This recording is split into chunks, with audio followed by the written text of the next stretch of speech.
தேவதையும் நண்பர்களா இருந்தாங்களாம். அவங்க 2 பேரும் சந்தோஷமா விளையாடிட்டு சண்டை போடாம இருந்தாங்களாம். தேவதைக்கு கொஞ்சம் பயம் இருந்துச்சு. அதனால தன் கிளிய வீட்டுக்குள்ளேயே போட்டு வளர்த்திட்டு வந்தா. ஒரு நாள் தேவதை தோட்டத்துல பூ பறிச்சிட்டு இருக்கும்போது வண்ணத்து பூச்சிகள் கிளிகள் எல்லாம் சந்தோஷமா சுற்றி திரிந்துட்டு இருந்ததை பார்த்தாலாம். அதை பார்த்ததும் ஓஹோ, என்னுடைய கிளியும் இந்த மாதிரி சுற்றி திரிஞ்சா எப்படி இருக்கும் நினைச்சாலாம். வீட்டுக்கு வந்துட்டு தன் கிளிய திறந்து விட்டான். அந்த கிளியும் சந்தோஷமா பறந்து போயிடுச்சு. ஆனா தேவதை ரொம்ப சோகமா ஆயிட்டா. அவளை விட்டு அவளோட கிளி போயிடுச்சே என்ன நினைச்சிட்டு.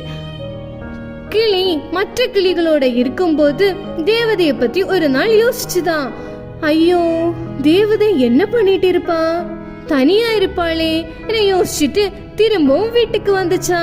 தேவதையும் கிளியும் பழைய மாதிரி நண்பர்களா இருந்தாங்களாம். இந்த கதையில என்ன தெரியுது குட்டீஸ்? உண்மையான நண்பர்களை பிரிக்க முடியாதுன்னு சொல்ல முடியாது. ஆனாலும் அவங்க ஸ்கூலை விட்டு ஸ்கூல் போயிட்டு இல்ல காலேஜை விட்டுட்டு வேலைக்கு போனா கூட நம்ம அவங்க கிட்ட பேசுவோம், பழைய மாதிரி சந்தோஷமா இருப்போம். இதுக்கெல்லாம் என்ன இருக்கு? நம்பிக்கை தான்.